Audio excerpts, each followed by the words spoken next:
Hi friends, welcome to my YouTube channel. সকল দর্শক বন্ধুকে আবারও স্বাগতম জানাচ্ছি আমার ইউটিউব চ্যানেলে। আর যারা নতুন বন্ধু তাদেরকে আমন্ত্রণ জানাচ্ছি চ্যানেলটি সাবস্ক্রাইব করে পাশে থাকার জন্য। Here I am requesting to my all of new viewers and friends whose are just now connected through this YouTube or cooking video. Please subscribe my YouTube channel and stay connected. And if you guys are enjoying my cooking video of any of parts, so please do like and share with your near and dear ones. আমার রান্না video যদি কোনো অংশ আপনার ভালো লেগে থাকে সেক্ষেত্রে বিনীত অনুরোধ জানাচ্ছি ভিডিওটি লাইক করে শেয়ার করার জন্য।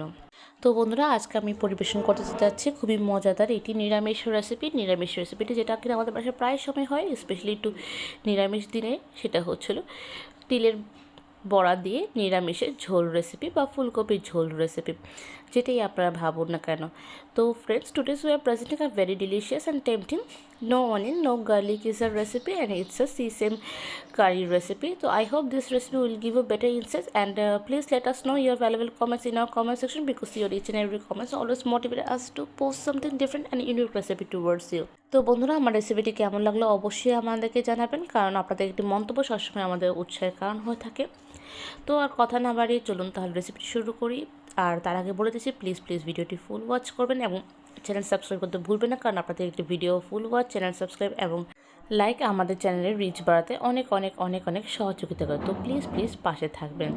তো এখানে আমি চলে যাচ্ছি উপকরণ আমি দেখে নিচ্ছি। এখানে আমি নিয়ে নিচ্ছি আলু আর হলো ফুলকপি, এই দুটোই হলো মেন উপকরণ। আর নিয়ে নিচ্ছি এখানে আমি 1 কাপের মতো তিলটাকে আমি ভাজা করে নিয়েছি। চাইলে ভাজা না ছাড়াও করতে পারেন, তবে ভাজলে একটু সুন্দর একটা গন্ধ আসে। ভেজে আমি এখানে পাউডার করে নিচ্ছি ব্লেন্ডারের মাধ্যমে। তো এখানে সেই ভাজা তিলের গুঁড়ো, তার সাথে আমি মিক্সড করবো কিছু মশলা। তো কী করছি দেখে নিই, চলেন।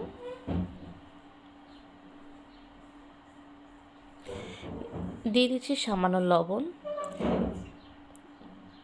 দিয়ে দিব 1/4 টেবিল স্পুন হলুদের গুঁড়ো, দিয়ে দিব 1/4 টেবিল স্পুন আদা বাটা, দিয়ে দিব কাঁচা লঙ্কা বাটা, দিয়ে দিব 1/4 কাপ চালের গুঁড়ো এবং সামান্য জল দিয়ে ভালো করে মিক্সড করে নিব। আর এখানে আমি নিয়ে নিচ্ছি 1 চিমটি জিরা ধনিয়ার গুঁড়া। এখন আমি আলাদা করে মশলার প্রিপারেশন নেব, যেভাবে করে ঝোল তৈরি করি। তো ঝোলের মশলাগুলো আমি আলাদা করে এখানে মিক্সড করব। তো দেখে নিই কীভাবে করছি। হলুদের গুঁড়ো 1/2 টেবিল স্পুন, লাল মরিচের গুঁড়ো 1/2 টেবিল স্পুন,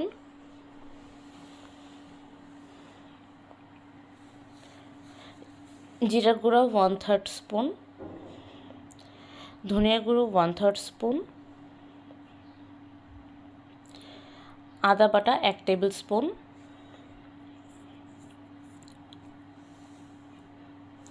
পরিমাণ মতো লবণ এবং সামান্য জল দিয়ে ভালো করে মিক্সড করে নিচ্ছি।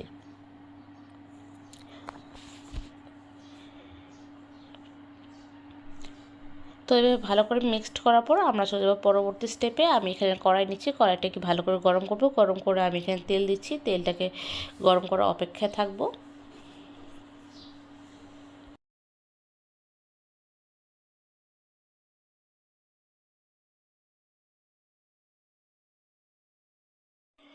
ভালো করে গরম হয়ে গেলে এখন আমি তেলের যে মিশ্রণটি করেছি, যে ব্যাটারটা করেছি, ওটা এখন আমি ছোটো ছোটো গোল আকারে দিয়ে আমি এটাকে বড়া করে নেব।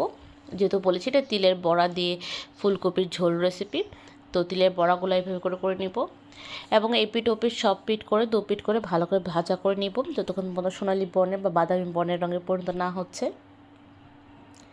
এভাবে আমি 1 ব্যাচ 2 ব্যাচ করে ভালো করে ভাজা করে নেব।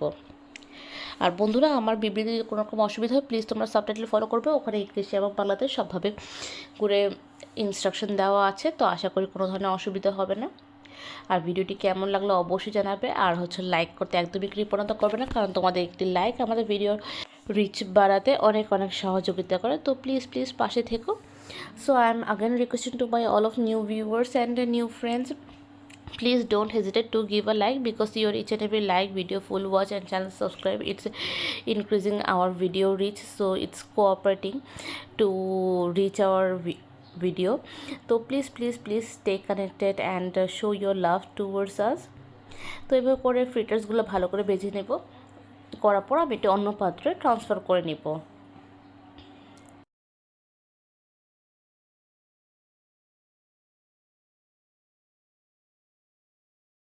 আর এভাবে করে 1 ব্যাচ 2 ব্যাচ করে বড়াগুলো ভেজে নেব। এখন আমি এখানে আলুগুলো ভেজে নেব।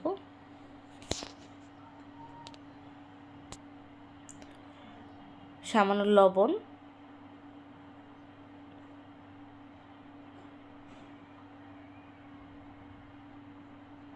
হলুদের গুঁড়ো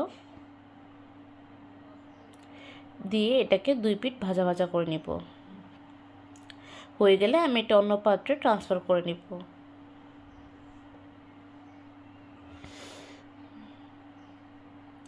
আর এখান থেকে কিছু তেল আমি কমিয়ে নিব। আর এখন আমি ফুলকপিগুলো ভেজে নেব। ফুলকপি ভাজতে এত তেল লাগে না, তাই আমি ফুলকপি ভাজার আগে তেলটি সরিয়ে নিয়েছি।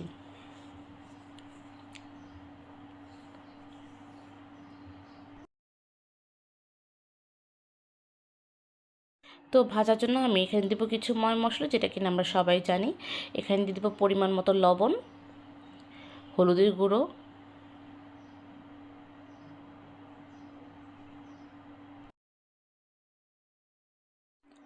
দিয়ে 1 থেকে 2 মিনিট ভাজা ভাজা করে নিব। আর এরপরে দিয়ে দেবো সামান্য একটু গরম জল, যাতে এটা সেদ্ধ হতে সহযোগিতা করে, এবং কিছুক্ষণের জন্য ঢাকনাটা দিয়ে দিব 3 থেকে 4 মিনিটের জন্য। দিয়ে এইভাবে করে নাড়াচাড়া করে নিব। এতে ভাজা ভাজাও হয়ে যায় এবং সেদ্ধও হয়ে যায়। এরপর আমি এটি অন্য পাত্রে ট্রান্সফার করে নিব।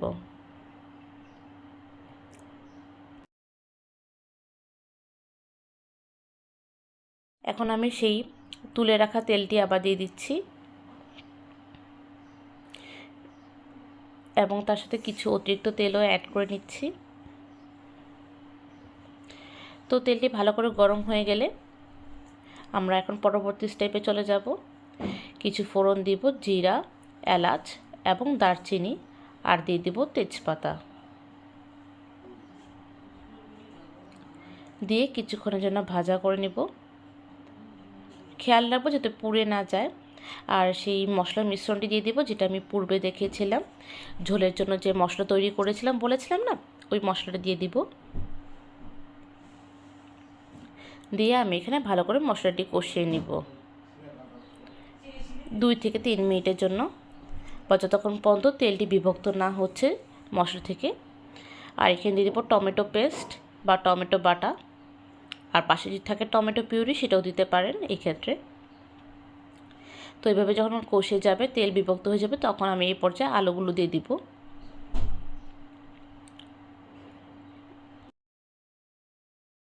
এভাবে আলুগুলো 2 থেকে 3 মিনিটের জন্য ভালো করে কষিয়ে নেব।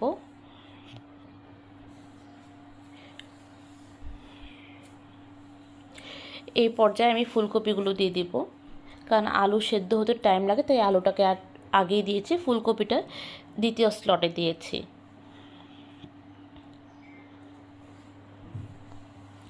দিয়ে আবারও 3 থেকে 4 মিনিটের মতো ভালো করে কষিয়ে নিব, এবং দেখব সেদ্ধ হয়েছে কিনা। যদি এক্ষেত্রে যদি দেখি ফুলকপিগুলো সেদ্ধ হতে টাইম নিচ্ছে, তাহলে আমি এখানে একটু সামান্য গরম জল দিয়ে 1-2 মিনিট নাড়াচাড়া করে একটু ঢাকনা দিয়ে দেব সেদ্ধ হবার জন্য। এতে ভাজা ভাজাও হয় এবং একটু সুন্দরভাবে সেদ্ধও হয়ে যায়। তো এই পর্যায়ে আমি আবার চেক করে দেখব যে ঠিকভাবে হয়েছে কিনা। যদি হয়ে যায় তাহলে আমি এই পর্যায়ে ঝোলের আন্দাজ অনুসারে আমি এখানে জল দিব। তো আমি এখানে 1 কাপ ওয়াটার দিয়েছি, মানে 1 কাপ জল দিয়েছি। আপনারা চাইলে আপনাদের আন্দাজ অনুসারে বা পরিমাণ মতো আপনারা জল ব্যবহার করে মশলার দিতে পারেন, যেটা কিনা আপনাদের ঝোলের দরকার। তো এই পর্যায়ে আমি দিয়ে দেবো গরম মশলা, এবং দিয়ে দেবো কাঁচা লঙ্কা চেরা, আর দিয়ে দেবো সামান্য চিনি। আর এই পর্যায়ে আমি বড়াগুলো দিয়ে দেব। এটা অনেক বেশি ঝোল হবে না, এটা মাঝারি আকার হবে। তো ঝোলটা অ্যাকচুয়ালি সম্পূর্ণ আপনাদের নিজেদের ইচ্ছা অনুসারে। তো এই ঝোল যতটুকু দেখছেন এটাও পরে শুকিয়ে যাবে, কারণ হচ্ছে এখন বড়াগুলো দেওয়ার পর বড়াগুলো সেই রসগুলো বা ঝোলগুলো অনেকখানি টেনে নিবে। তো এতটুকু জল দেওয়ার 1 কাপ মতো জল দেওয়াটা খুবই ইম্পর্টেন্ট ছিল। তো এভাবে করে আরও 3 থেকে 4 মিনিট আমি রান্না করে নিব। আর নিরামিষ রান্নাতে অবশ্যই চিনি দিবেন, সামান্য চিনি দিবেন। এতে কি হয়, এতে স্বাদটা ব্যালেন্স থাকে। তো এই পর্যায়ে আমি কিছুক্ষণের জন্য ঢেকে দিচ্ছি এবং সামান্য ধনেপাতা কুচি দিয়ে এখন গরম গরম পরিবেশন করব, যেটা ভাত বা রুটি যেটাই হোক না কেন তার সাথে খুবই দুর্দান্ত লাগবে। আশা করি আমার এই রেসিপিটি সহজভাবে বুঝে গিয়েছেন সবাই, এবং কেমন লাগলো অবশ্যই জানাবেন। আর লাইক করতে কৃপণতা করবেন না, কারণ আপনাদের লাইকগুলো আমাদের জন্য একটি আশীর্বাদ স্বরূপ। So friends, so it's a recipe, so you can serve with the rice or the flatbread roti. And let us know your valuable comments, and don't hesitate to give a like, because your each and every like, it's counting for us of blessings. And don't hesitate to bless us.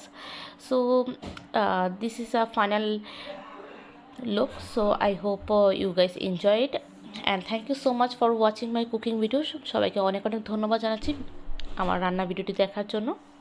তো আজকের রেসিপিটা এতটুকু, আবার দেখা হবে অন্য একটা রেসিপিতে অন্যরকম কথোপকথন নিয়ে। ততক্ষণ পর্যন্ত সুস্থ থাকুন, ভালো থাকুন, টেক কেয়ার, টাটা।